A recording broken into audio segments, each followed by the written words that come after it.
Assalamualaikum warahmatullahi wabarakatuh. Alhamdulillahirabbil alamin. Assalatu wassalamu ala asyrafil mursalin sayyidina wa maulana Muhammadin wa ala alihi wa ashabihi ajmain, amma ba'du. Pada kesempatan kali ini kita akan membicarakan tentang unsur-unsur wakaf dan lebih spesifik akan membicarakan tentang wakif dan harta benda wakaf. Karena memang unsur-unsur wakaf ini terdiri dari beberapa bagian. Hanya saja yang kita bahas secara spesifik pada pertemuan kali ini, kita fokus pada wakif dan harta benda wakaf. Dalam Undang-Undang Nomor 41 Tahun 2004 tentang wakaf, di sana dijelaskan unsur-unsur wakaf terdiri dari wakif atau orang yang mewakafkan harta benda wakaf, kemudian kedua ada nazir, pengelola wakaf, berikutnya ada harta benda wakaf, yang keempat ada ikrar atau segot wakaf, kemudian yang kelima ada peruntukan wakaf. Artinya harta yang diwakafkan ini digunakan untuk kepentingan apa saja, untuk tujuan apa saja. Dan yang terakhir ini ada jangka waktu wakaf, yang nanti jangka waktu wakaf ini secara spesifik dikhususkan untuk wakaf benda bergerak berupa uang. Undang-undang tentang wakaf menjelaskan bahwa wakif ini terdiri dari ada wakif perseorangan, kemudian ada wakif organisasi, dan ada wakif yang berupa badan hukum. Wakif perseorangan ini harus memenuhi syarat. Pertama, dia harus dewasa, yang kedua harus berakal dan sehat, kemudian tidak terhalang melakukan perbuatan hukum, yang terakhir adalah pemilik sah dari harta benda yang akan diwakafkan. Sementara wakaf berupa organisasi ini hanya dapat melakukan wakaf jika dia memenuhi ketentuan-ketentuan organisasi untuk mewakafkan harta benda yang dimiliki oleh organisasi sesuai dengan anggaran dasar yang dimiliki oleh organisasi bersangkutan.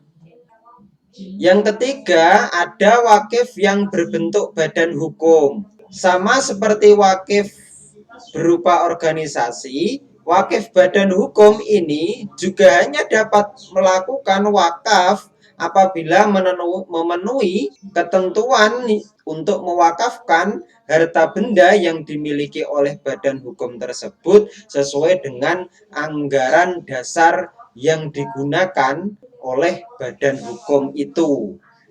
Jadi wakif berupa organisasi dan yang berbentuk badan hukum ini secara garis besar memiliki prasyarat dan syarat yang sama untuk dapat melakukan wakaf kepada harta benda milik organisasi maupun harta benda milik badan hukum. Unsur wakaf berikutnya yang akan kita bahas dalam pertemuan kali ini adalah harta benda wakaf. Jadi regulasi yang mengatur tentang wakaf di Indonesia baik itu berbentuk Undang-Undang Nomor 41 Tahun 2004, berikut peraturan pemerintah penjelasannya memaparkan bahwa harta benda wakaf ini terdiri dari benda tidak bergerak, kemudian benda bergerak selain uang, dan yang ketiga adalah benda bergerak berupa uang. Untuk yang saya sebutkan terakhir akan kita bahas dalam pertemuan yang spesifik yang khusus membahas tentang wakaf uang. Benda tidak bergerak ini dapat berupa hak atas tanah, bangunan, atau bagian dari bangunan. Kemudian ada tanaman dan benda lain yang berkaitan dengan tanah. Yang berikutnya hak milik atas satuan rumah susun. Yang terakhir ada benda tidak bergerak lainnya yang ditentukan oleh undang-undang dan yang tidak bertentangan dengan syariat Islam. Yang kedua, ada benda bergerak selain uang. Benda bergerak selain uang ini dapat diwakafkan karena sifatnya yang dapat dipindah atau berpindah. Dan benda tersebut utuh setelah pemakaian. Jadi tidak berupa benda yang habis pakai, tidak benda yang kemudian setelah dimanfaatkan benda tersebut habis. Kecuali memang undang-undang mengatakan lain. Apa misalnya benda bergerak selain uang yang dapat diwakafkan? Bisa berupa kapal, bisa berupa pesawat terbang, kendaraan bermotor, mobil yang kemudian digunakan untuk ambulan, kemudian logam dan batu mulia, atau benda lain yang tergolong sebagai benda bergerak karena sifatnya dan memiliki manfaat jangka panjang. Jadi memang ciri harta benda wakaf itu memang harus utuh dan dapat digunakan dalam waktu panjang. Kecuali memang undang-undang menentukan lain. Misalnya benda yang habis pakai yang kemudian bisa diwakafkan itu ada air dan bahan bakar minyak yang persediaannya ini berkelanjutan.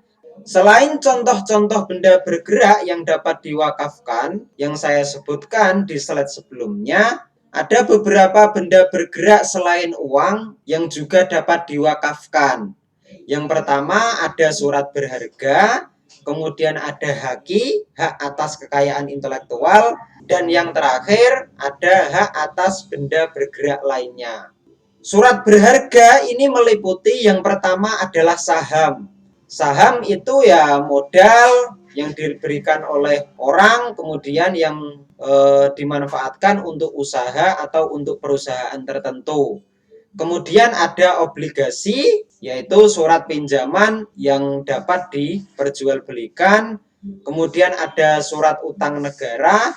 Ini merupakan surat pengakuan utang yang pembayarannya ini dijamin oleh negara Republik Indonesia. Kemudian yang terakhir ini ada surat berharga lainnya yang dapat dinilai dengan uang. Berikutnya ada hak atas kekayaan intelektual. Ini apa saja? Yang pertama ada hak cipta. Hak cipta dalam bentuk apapun. Misalnya buku, kemudian lagu, dan hak-hak cipta lainnya. Yang kedua ada hak merek tertentu, kemudian ada hak paten, hak desain industri, kemudian hak rahasia dagang, hak sirkuit terpadu, dan hak-hak lainnya yang tidak bertentangan dengan prinsip syariah dan juga undang-undang yang berlaku di Indonesia. Yang terakhir, benda bergerak selain uang yang dapat diwakafkan, tadi disebutkan ada hak atas benda bergerak lain. Misalnya hak sewa dan hak pakai hasil atas benda bergerak. Jadi kalau misalnya seseorang punya hak sewa, punya hak pakai atas bangunan, atas suatu tanah tertentu, maka hak sewa dan hak pakai tersebut dapat diwakafkan. Kemudian yang kedua ada perikatan dan tuntutan atas jumlah uang yang dapat ditagih atas benda bergerak.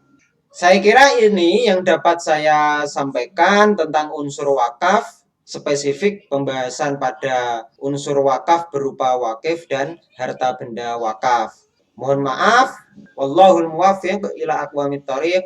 Assalamualaikum warahmatullahi wabarakatuh.